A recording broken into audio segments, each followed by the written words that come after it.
காலையில் வந்து பார்த்திங்கன்னா 8:30 மணி ஆகுது. ஆனால் இங்கே 13 டிகிரி செல்சியஸ் பயங்கரமாக குளிருது. இன்னும் இதுக்கப்புறம் நான் ஆஃபீஸ் கிளம்பி போகணுன்னு நினச்சா இன்னும் வயிறெல்லாம் எரியுது எனக்கு. இப்போ இது தெரியாமல் துரு மொட்டை வேறு அடிச்சிட்டேன். மொட்டையை தொட்டு பார்த்தா பனி படர்ந்துருக்குது. அப்படியே தாக்கு பிடிக்க முடியுமான்னு தெரில. தாக்கு பிடிச்சி தான் ஆகணும். பின்னாடி பார்த்தீங்கன்னா தெரியும், பின்னாடி வந்து சன்ரைஸும் வருது, ப்ளஸ் வந்து பார்த்தீங்கன்னா பனியும் பயங்கரமாக பொழிஞ்சிட்ருக்கு பின்னாடி. உங்களுக்கு நான் இருங்க காட்டுறேன்.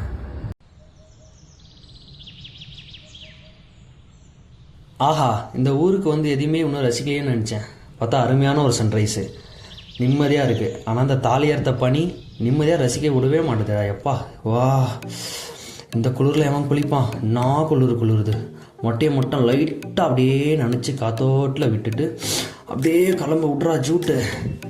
நம்ம மனசுக்கு நம்ம குளிச்சிட்டோம் தெரிஞ்சாலே போதும், நம்ம ஃப்ரெஷ்ஷு. ஆஹா, மொட்டை குளிருதே. அப்படியே என் மூஞ்சை பார்த்து நானே காரை என் மூஞ்சில் துப்பிட்டு ஸ்ட்ரைட்டாக சாப்பிட போயிட்டேன். சரியான பசிக்குது.